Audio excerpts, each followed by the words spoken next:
through, ask questions along the way, raise your hand, pipe in.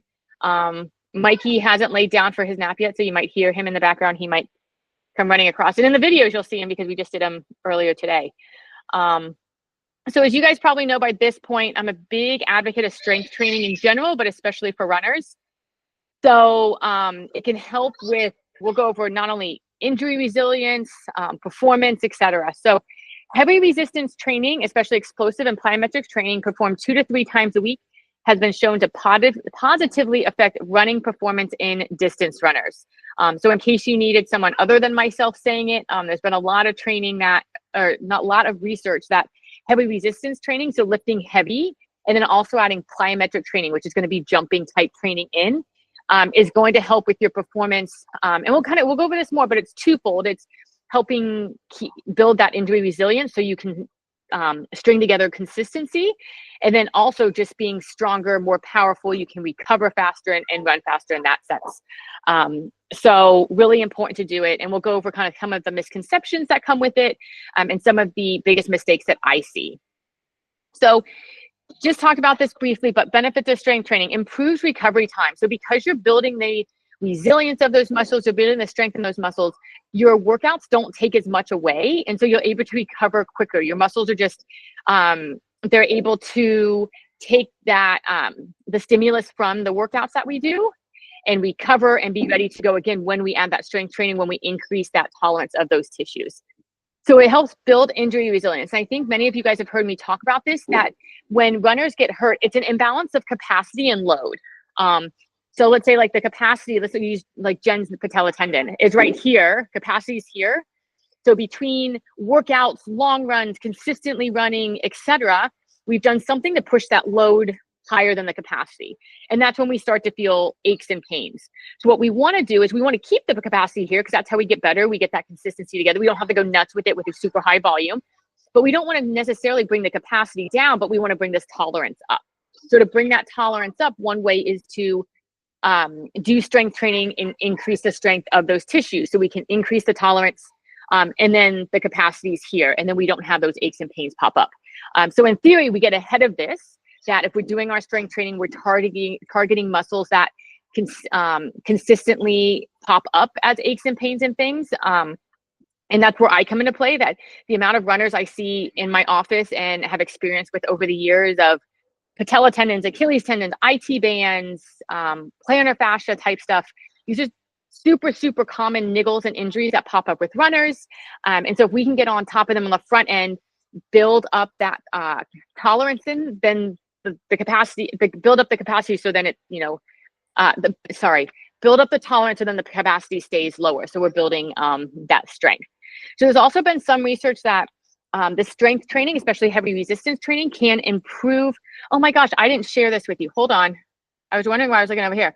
Sorry, I had it like pulled up right here and I did all this. Can't believe nobody told me. I wanted to say something. You should have said something. Now I can't even read it. Now I'm strictly listening. Here, you have it right here. I apologize. It was right here, and I was like, something doesn't look right. And here, 10 minutes in, I realized it. Okay, so here are the slides. So we're building that injury resilience, improving running efficiency and economy by up to 8%. So there's been a couple of research articles that have come out on different populations. The study size has been pretty small, so we'll take that kind of with a grain of salt, but it's shown up to an 8% improvement, which if we look back at when the Nike Super Shoes came out years ago, they were called 4% shoes because they were claiming they could increase your energy return and hopefully performance by 4%. So we're essentially doubling that with strength training. Of course, that's going to be very individualized, that not everybody's going to get this huge 8% improvement.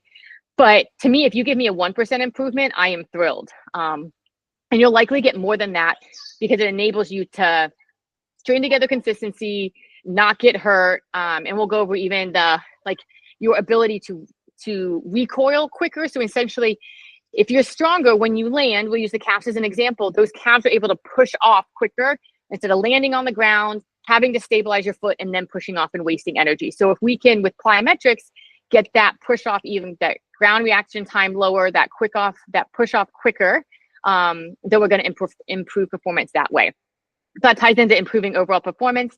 And then another big one is that especially the heavy resistance training and plyometrics can improve bone density, metabolic rate, and overall health just in general. So that's a huge one, especially as we get older when bone density starts to come down, our metabolic rate changes. We want to make sure that we're staying as healthy as possible. So this was a study done in high school distance runners. I think we have 2 high school, aged runners with us in camp, so it's not necessarily applicable. But I've seen that there's a lot of carryover, even if the numbers aren't exactly the same, that 2 sets of 10 max jumps 3 times a week can lead to a 1 to 5% increase in bone mass and bone density in as little as 3 months.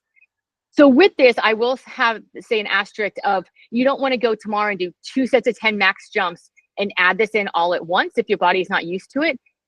Same with running, that we don't want to increase that volume too quickly. We don't want to increase this intensity too quickly. So we want to gradually do it. Do maybe 1 set of 10 twice a week, that type of thing. Where did it go? 1 set of 10 twice a week. In that, it doesn't want you to see it. There you go. And then build up so that you're not getting hurt. All right, here are 3 common misconceptions I want to go over. Oh, Nancy, go ahead. When you talk about max jumps, are you talking about jumping on the box? Yeah, so this study was a true plyometric jump. So it's more like jump ropes, almost even like a high jump where you're coming down and then you're going straight back up. So I'll touch on this when I touch on box jumps. Box jumps are really good, but you're getting that jump up onto the box, but you're not necessarily getting the jump off. And a true plyometric is like that lengthening, shortening of the muscle, where it would be like if you were jumping off a box and back on. If you're jump roping as quick as you can, so you're landing and jumping as quick as you can, similar to running. So it's more in that sense of, if you're just jumping straight up and down as quick as you can and as high as you can, that would be more what it's talking about. Thank you. All right, so here are the 3 misconceptions I want to go over. Running builds strength. I'll get bulky and slow if I strength train too much, and I'll be too sore from strength training to do my runs. These are ones that I hear all the time. So the running builds strength is just not true. I hear this from a lot of people, but running builds more endurance. It's too low level of a strength exercise to truly build strength. It improves those running specific muscles, but more from an endurance standpoint. If you think of true strength, if we're in the gym, we're doing, 3 sets of 6, 5 sets of 6 reps, going pretty heavy where you can't do, maybe 1 or 2 more than that. But running, you think we're out there for, 30 minutes, 45 minutes, an hour. It's a much longer duration. So we're not getting those true strength gains from running. We're getting more improvements on the endurance and cardio side. And then this is, strength training will make me bulky and slow. This is one I also hear all the time, that runners think if they go in the gym that they're just going to all of a sudden bulk up. It turns out it's really hard to bulk up. So if you talk to any kind of bodybuilders, power lifters, Mikey, he's throwing cones. It's actually really hard to bulk up. You have to be really specific with your strength. And it has to be really heavy, really specific, really targeted, way more times a week than what you guys are doing. And also their nutrition is just dialed in so much, making sure they're getting enough protein, they're building that muscle, especially that lean muscle. And it's very, very different from running, where we want to be taking in, a lot of carbs, which are what's going to fuel us. And we'll have a whole nutrition presentation that'll have Danielle do, because that's not my specialty at all. But it's just, essentially, it's really hard to bulk up. And your body adapts to the stimulus that you're placing on it. So if you guys are doing strength, once, maybe twice a week, let's say it's 45 minutes at a time, how much time is that compared to how much time you're out there running? You're out there running a lot more. So your body's going to adapt to that stimulus much more than it is to the strength. And even the strength we're doing, the workouts that you've seen in Final Surge, we have maybe 1 or 2 exercises a week that are targeted at building more true strength, where we're pyramiding, where we're lifting heavier, etc. But really, as a whole, we're working on even the endurance strength side of things, where we're doing 10 reps of things, 15 reps of things, even with the standing clamshell, 20 reps of things. So we're also not pyramiding our strength programs to the point that the goal is to bulk up. And then here's another one with strength training will make me too sore to run. So my biggest advice with this one is running is always priority. The reason we're doing strength is, yes, it helps overall health, but it's also there to support your running, to improve your running, etc. So if you haven't been doing strength training, start slow, start light in weight. When I put in 2 to 3 rounds, do 2 rounds, start with no weight. You will likely be a little sore just because these are movements that you're not used to doing. He's doing the basketball. Because these are movements that you're not used to doing, but you don't want to go in and try to keep up with someone. Like if you came to the gym and tried to lift with me, I've been lifting heavy and I've been lifting 2 to 3 times a week for years and years. So if you came in and were lifting the same amount of weight, yes, you would be very sore the next day. And if I stopped for 6 months and did it, I'd be very sore the next day. And then it would take away from my running, where you're running and it hurts because you're so sore, you can't sit on the toilet, etc. A little bit of soreness is okay. But if you're strength training appropriately and using the correct amount of weight and doing it consistently, the goal isn't to be sore. I've also had runners that think that strength isn't successful unless they're sore. And that's not the case. We want to get to the point that we're building up the strength and maybe occasionally you're sore, but we don't want to have you, struggling to sit on the toilet, struggling to get out of bed that you're so sore from these strength workouts, because that's going to take away from the running.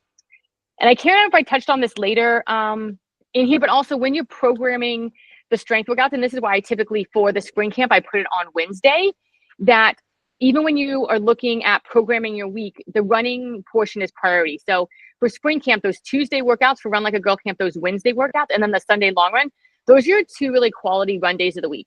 So the night before, morning of those days, you don't want to be doing heavy strength because that will take away from your running. You want to do it after you're running. And maybe that means you won't be able to lift quite as much. But do we care? I think runners are more concerned about getting faster running, not lifting more. All right, so here are 4 strength tests that I really like to use, and I have pictures of them in the next couple of slides. And I'll tell you kind of like what I'm looking for. When people come in for PT and we're assessing how one side compares to the other and what exercises we need to do, these are 4 really good ones that I always look at. So the single leg sit to stand. So essentially you're sitting down onto a chair or box and then coming back up using only one leg. So we do as much with one leg as we can in the strength that I put in program for you guys, and when runners come in, because running is a series of hops from one foot to the other. It's a very single leg focus. And runners and people in general are very good at compensating that if I have you stand up and sit down with 2 legs, I can't necessarily tell if you're using one leg more than the other. But if we take one leg completely away, we're going to see a lot of differences between one side and the other. We'll see which one's weaker. And so what we're looking for is that knee collapsing in. So similar, I was talking about earlier with Jen's slant board, that knee collapsing in towards the other one. That's what we're looking for with this, especially on the down. So you're trying to sit down, trying not to plop, and then stand up. You'll do 10 on each side. And really looking for, again, that knee collapsing in. If that knee is collapsing in, it's showing that you likely have a weakness on the outside of your hips and you want to incorporate some lateral hip work. So standing clamshells, laterally resisted walk, anything on one leg. So even like the RDL is going to help. Sideline clamshells, anything that's going to target those lateral hips. But this is a really good one. You can use it periodically every few months to see if it's improved. The hard thing will be, now that you guys know what not to do, you're going to make sure you don't do it. But if you can like film yourself without a mirror, have someone else film you where you can't see it and try to do it and just see what that knee does and see if one side's worse than the other, slow it down, and if you really need to target that lateral hip work. So the next one is a single RDL, where you're on one foot, you're hinging from your hips, so you're bringing your chest and shoulders down to the ground. The goal is to have a straight line from your shoulders to your hips, so not letting that back round out. It puts a lot of pressure on your lower back, and then you're going to stand back up. The goal should be to do 10 on each side, so we're looking for balance. So if you see that you're losing your balance a lot with this one, then you likely need to work on some ankle, foot strength and stability there. You'll feel it on your lateral hips a little bit, little on the hamstring. And the biggest thing, like I said, is going to be that balance. And you'll likely notice that one side's easier than the other, or you struggle to hold form. If you notice you have a lot of trouble even keeping that back straight and not letting it round out, we also want to work on your core because that's a big component of running in general, but especially this exercise. And when I say core, I mean anything that attaches to your spine. So not just the 6-pack of abs that we see on the covers of magazines, but all of your back muscles, the muscles of your neck, even your hip muscles come up and attach to your pelvis here at the bottom of your spine. We have some deep abdominal muscles. We have our obliques. We have the pecs and muscles of our chest. All of that has to be super strong for this exercise and for running. The analogy I like to use is like a cooked piece of spaghetti that's just all over the place. If you don't have a strong core, that's essentially what's happening with your spine, and you're wasting a lot of energy trying to stabilize it. And also it's just not healthy for your spine. You can get in some really bad positions and put too much pressure on your back. So this is a great one looking at, you know, core, hamstring, and some balance in there. And also if you start to feel that your lateral hips again on this one are really lighting up and you feel them, then some lateral hip work. Heel tap. So this is another one looking at that lateral hip. As you can see, there's a theme that I see with runners a lot. It's just that weakness at the lateral hip. So with this, you're standing on the side of a box or step. And so like in this picture, I'm on my right foot, you're going to lower your left foot down to the ground. Doesn't matter if you actually touch the ground. It's as far down that you can go that you can get back up and not push off the ground. So if you get all the way to the ground, don't push up off of this left foot. If you're on the right foot, like in this picture, you want that right leg doing all the work. And again, you're looking for that knee to collapse in. It's going to show you a lot about not only that lateral hip strength, but also some glute and quad strength. With really the single leg sit to stand will also, that if you notice one's a lot stronger or weaker on one side than the other, then you want to also look at some quad and glute strength. And that might mean that we don't have to stick to this cookie cutter 3 sets of 10 of exercises. That if the workout that I programmed in has heel tap on it and I have 8, but you know your left side is weaker than your right, do 12 on that left side to try to help it keep up. We don't have to stick to this cookie cutter doing 10 on both sides when we know one side is weaker than the other. And so here's the last one. And I see a lot of calf issues with runners. Also, your foot is the only thing that should come into contact with the ground as you're running, and it has to absorb and dissipate, you know, anywhere from 6 to 10 times your body weight. So your calves need to be super, super strong. A lot of times with runners, calf pain will pop up either in the muscle belly of the calf or down in the Achilles, which is that tendon at the back of your ankle. So single leg calf raise is a great test. Essentially, you're just doing slow calf raises. So you're on one foot, you can hold on to a wall or stable surface as you're doing it for balance. I don't care about balance with this one. You're just slowly coming up onto your toe so your heel comes off the ground.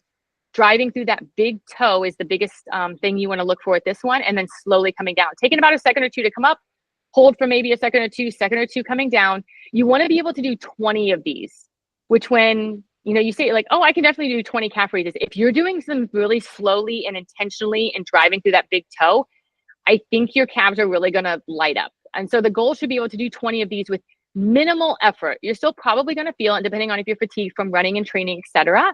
But the goal is to be able to do 20 of these on each leg and not have to take a break. So that's another test that we do. If you struggle with that or have pain with that, then go back and look at that run injury presentation that we did and all the stuff we did for calf and Achilles, which is essentially going to be calf raises.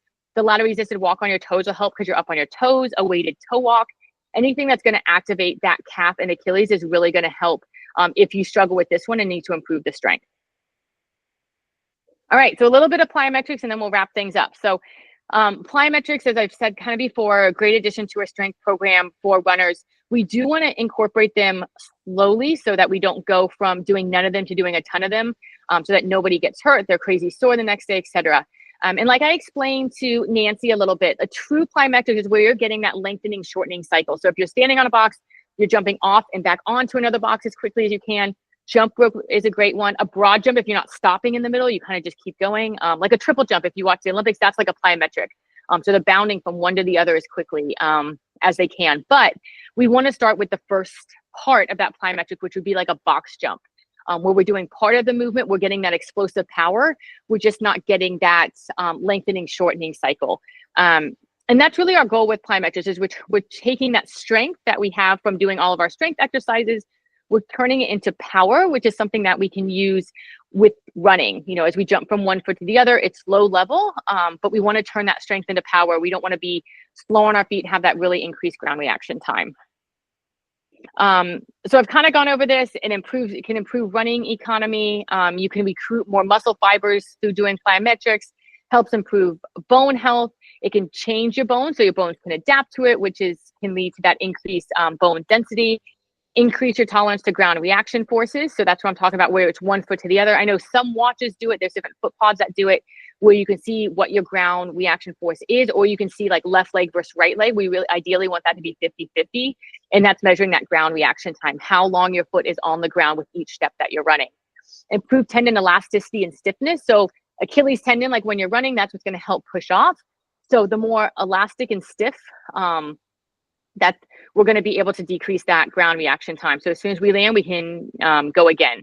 And then just improve that neuromuscular coordination. If you have not used to jumping, if you have not jumped rope in a long time, you try to do it, you will see how uncoordinated you feel. And so even just that coordination can help with running. All right, so I like to integrate 1 to 2 plyometric exercises into my lifts during the week. You guys, if you haven't seen it already, you'll start to see it in those lifts, depending on which camp that you're in. A lot of these will start with that sub-max, low intensity, higher rep type stuff that we're not going into that super high intensity at the beginning. This is gonna be things like box jumps, explosive step ups, pogo line jumps, and then split squat jumps. And I have videos of these so you can see them. So here's the box jump. You can see Mikey's head. He was helping me earlier this morning. So you're just jumping on the box, then step down. So when you first do these, start on whatever step that you're comfortable with. You don't have to do a super high box. I love these boxes in here because they're soft in case you miss and you don't get your shins. But you can see that I'm stepping off. You're going to have a lot more forces traveling through your body, especially your lower limbs, if you're jumping off the box. So this is the first thing you would do. And then once you're comfortable with this, then you can work on jumping up. Kind of what I'll do is walk to the other side of the box. I take a step and then jump off the other side and try to land it as softly as I can. So I'm getting those 2 components of plyometric, but I'm separating them before I jump off a box and onto another one. But for most of you, I would start with this and just step off initially for now. All right, explosive step up. This is another good one. So as you step up, you're adding a jump at the top of it. So again, not a true plyometric where we're getting that lengthening, shortening, but another great way just to start to get that explosive power as you come up. You're trying to get as high as you can. As you come up, land on that foot, stabilize before you're coming back down to the ground. My little soccer player. All right, pogo line jump. So this would be more of a true plyometric where you're getting that lengthening, shortening. So you want to go side to side and forward, backward. This one you will feel really uncoordinated the first time you do it, or if you haven't done it in a while, you'll have trouble staying over the lines. Your rhythm will be all off. So I would start with just maybe 10 of these, not doing too many of them. But these will be, if they haven't already, will be in your strength as part of camp to try to get some of that intro to plyometrics down. But that's another great one.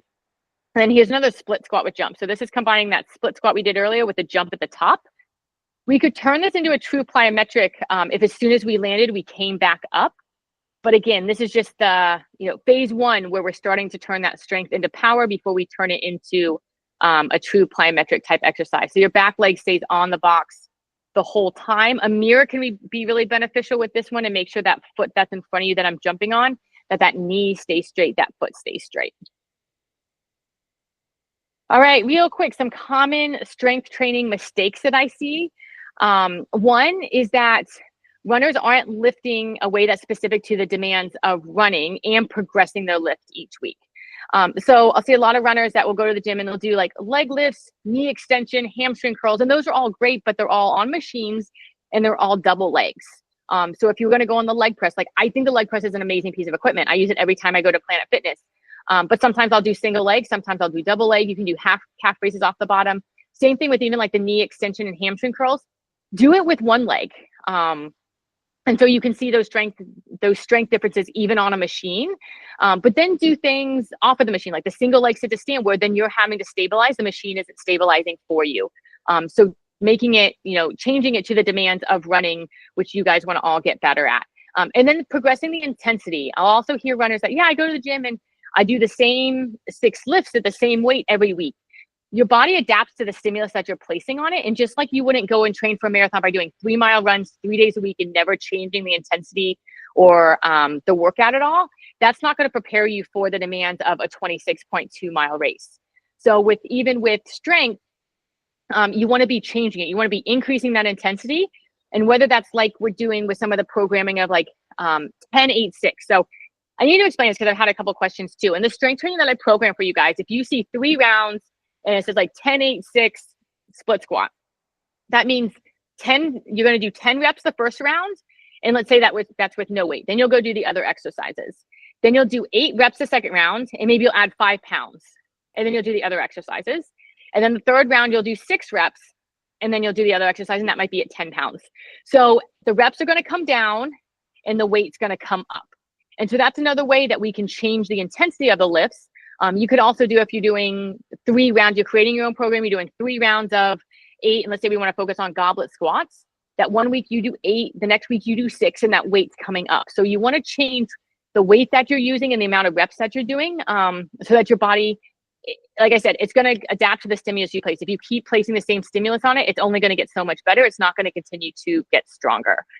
I think that was all I want to talk to with that. I also see runners, they don't incorporate like the plyometrics or the jumping and stuff like that. And I think that's another thing that's really important, and that will carry over and help your running a ton. It's just doing it appropriately and not too much at one time. All right, so here are components of a strength workout. So you want to look at targeting specific muscle groups. So the big ones for running are going to be quad, hamstring, glute, calves, core, which kind of covers everything. So you want to make sure one of those exercises is really being addressed during your strength, especially for runners where, you know, I think most of you, if you get 2 strength workouts a week, that's a big win. That's what I will typically do. So we're not like power lifters that we can do an arm day and a leg day and a back day, and because we're not in the gym 6 times a week. So we're looking to target each of these muscle groups. We want to make sure we're doing at least some of them one-sided. Again, they don't have to be one-sided every time we go lift, but at least some of those lifts we want to rotate through, whether it's working on hamstrings or calves or quads. We want to do them single leg and either at the machine or standing, so we're having to work on stability.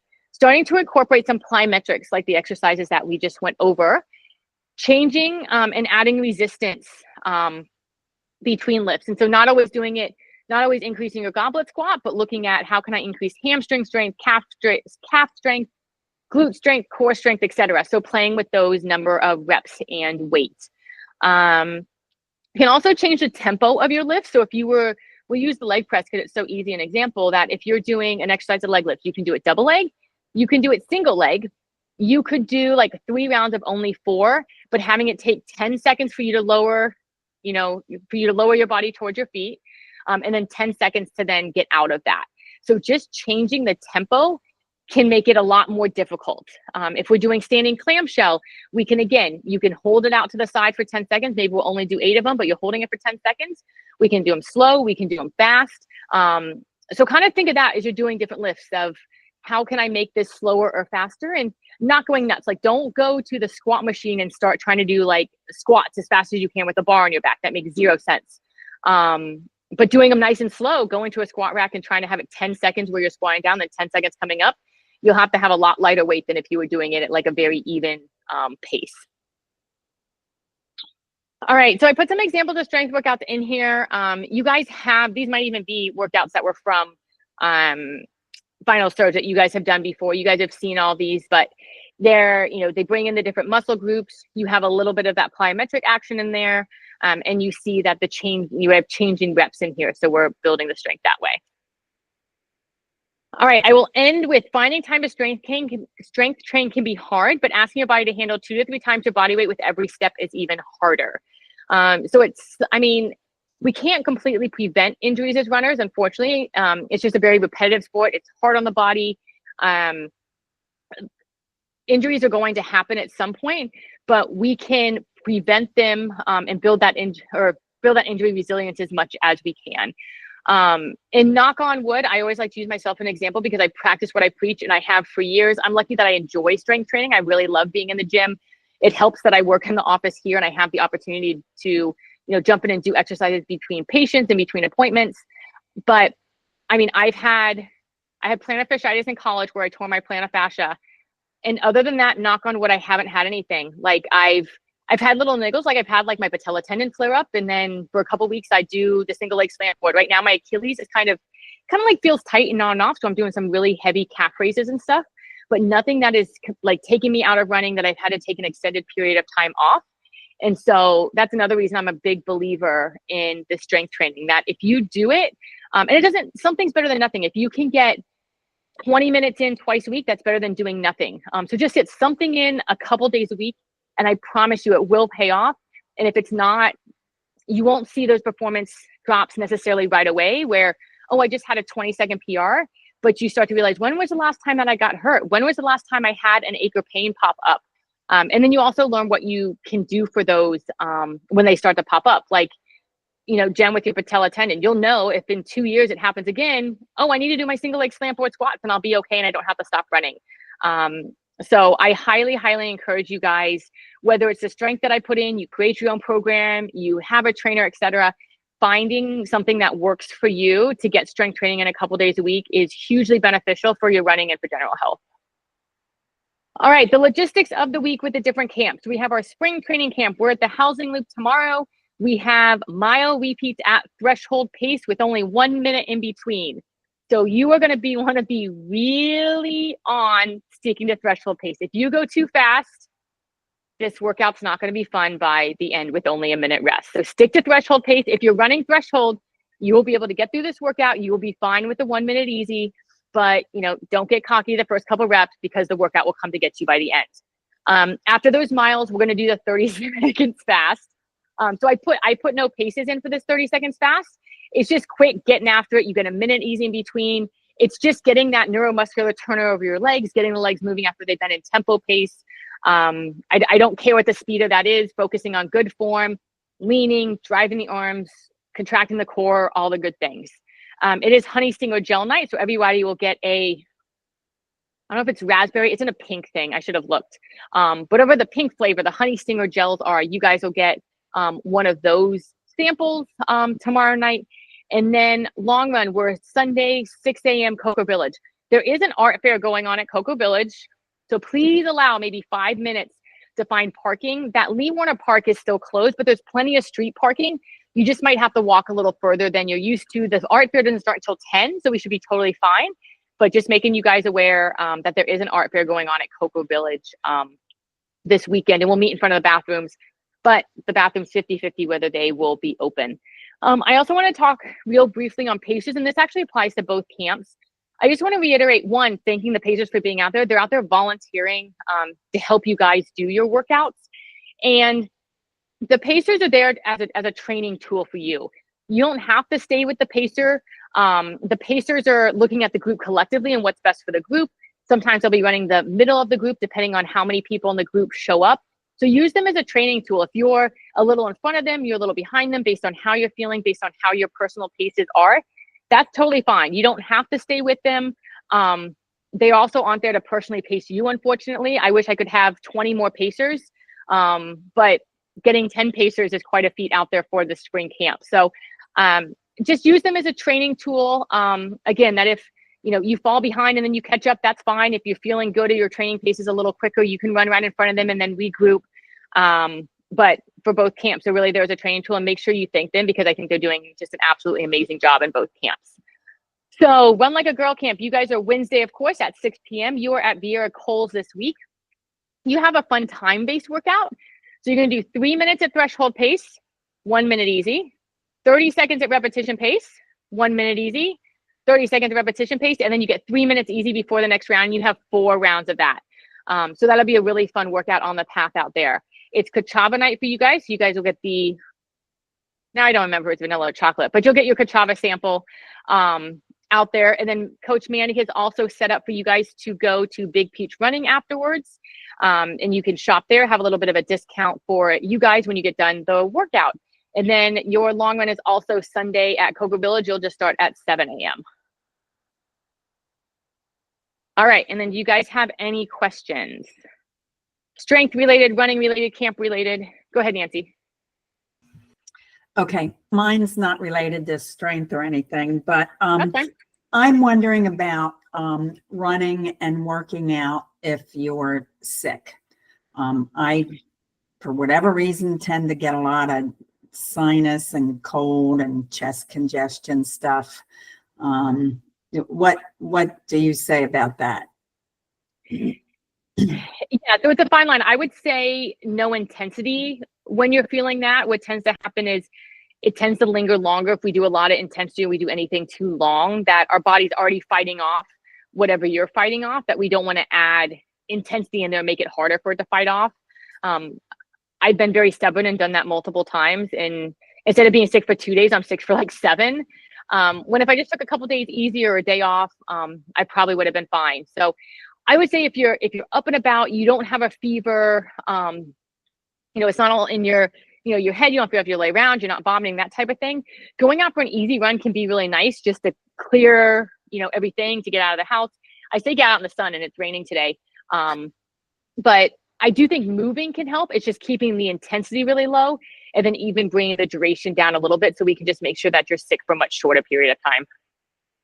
Okay. Thank you. It stinks. I'm sorry. I wish I could say just run like you normally do and you'll be fine, but I know I missed my long run Sunday and it about killed me to be sitting on the couch. oh no, that was like the best decision you could have made. You have so many miles and so much consistency under your belt. One long run does not matter.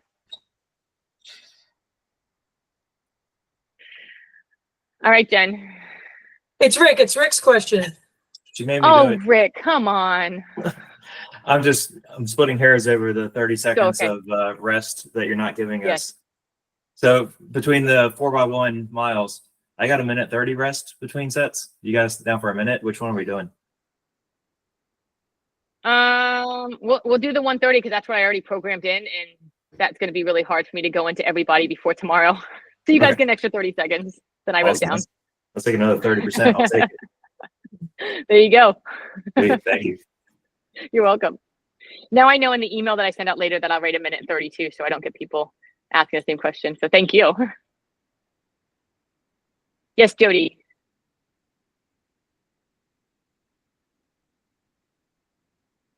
There we go. I had to find my microphone. I have a question about the us interval runners. I always felt, Yes. and I think I talked to you about it a bunch of camps ago. When you do the speed work, the mile repeats, if we're intervalers, we still should be able to run that whole mile without an interval, correct? And our walk interval would be the 1:30 seconds, right? So it's so this question, so I think what you're asking is, should interval runners be able to run that whole mile at the pace? Is that the question? Right, and as a pacer, should I kind of expect that, or be the example and do that, and then do the walk for the 1:30? Yeah, so it's going to depend on the people in your group, I would say. So everybody has different goals. That some people have more of a goal to be able to run, that mile or to run longer without taking a walk break. And some people want to keep their, whether it's a 1:1 or a 1:30, whatever the interval is, they want to keep that interval and just get faster at that interval. Either way, let's say if that mile at threshold is 13 minutes, whether you're walking it or you're running the whole thing, we should do it in 13 minutes. So if you're intervaling, the run's going to be quicker because then you're going to be walking, which is going to be slower. So I would just, as a pacer, I would ask your group based on who's there with what their goals are. Is your goal to run more and to run longer?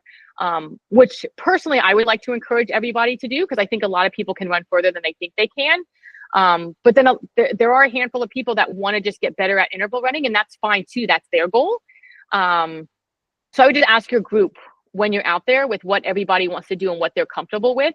And then no matter what, you'll be coming through, and like if we use the 13-minute example, you'll be coming through that mile in 13 minutes. And so if you have people running and you're walking as a pacer, then you guys will end up catching up to each other. And if you're running the whole thing and you have people run walking, they might get a little ahead of you when they're running and a little behind you when they're walking, but everything should even out by the end if everybody's running it appropriately.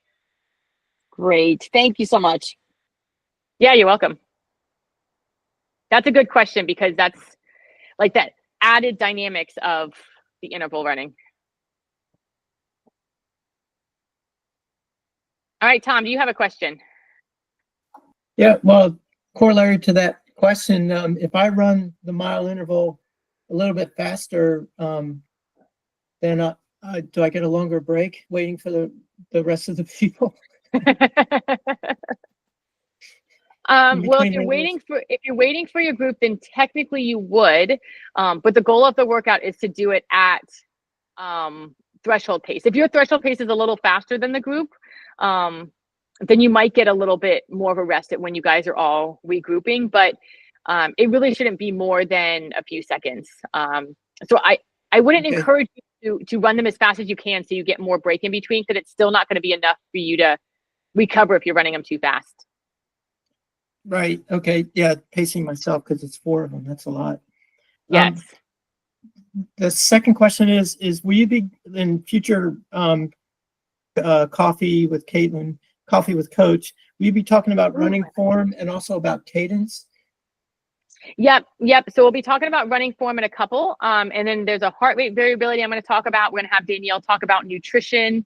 Trying to think what else. If you guys have any other topics you'd like me to talk about, the week before Space Coast Classic, we'll talk about racing and how I think you should race that race, looking at the course, etc. But yeah, we'll talk about run form and cadence. Oh, great. Thank you. And I like the coffee with Caitlin. I never thought about that, but that's way better than coffee with Coach. Maybe I'll change it. Yeah, I think it sounds better. Yeah, I like it. Thank you. Any other questions you guys have?